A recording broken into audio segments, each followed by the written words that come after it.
Top quality और consistent performance के लिए सिर्फ सिल्वर पंप्स। टॉप क्वालिटी और कंसिस्टेंट परफॉर्मेंस के लिए सिर्फ सिल्वर पंप्स, नाम याद रखना।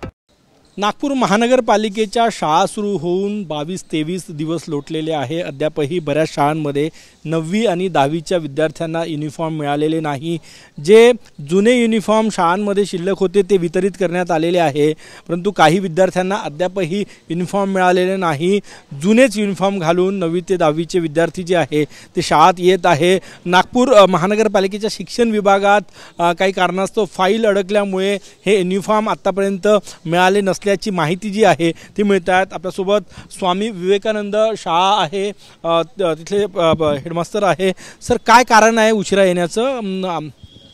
उशिरा येण्याचं कारण नाही सर, आम्ही प्रत्येक वेळेस त्यांना विभागाला कळतो की आतापर्यंत ड्रेस नाही मिळाले, पण आज ठेकेदारांनी सगळे ड्रेस आणून दिले, शूज पण आणून दिले। किती दिवस लेट आले? हे जवळपास शाळा मागच्या 23 तारखेपासून सुरू झालेली आहे, जवळपास 15 ते 20 दिवस झाले जवळपास। ते युनिफॉर्मच्या दर्जाबाबतही, कारण की आपण कापड बघितलं तर दर्जावरही अनेक प्रश्नचिन्ह उपस्थित होत आहे। दर्जाबद्दल आता त्यांनी जे सिलेक्ट केलेला आहे त्या पद्धतीनं आम्ही दिलेला आहे त्यांना।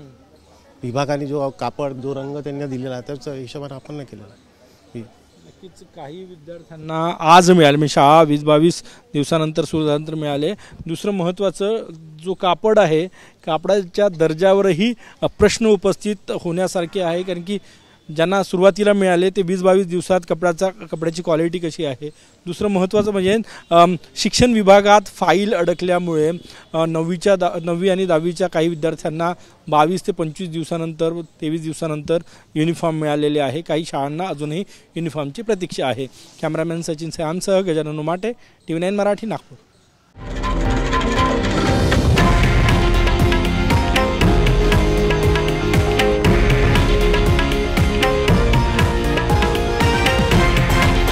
हे आहे देशातील नंबर 1 न्यूज नेटवर्क आणि आपण पाहत आहात TV9 मराठी, एकमेव।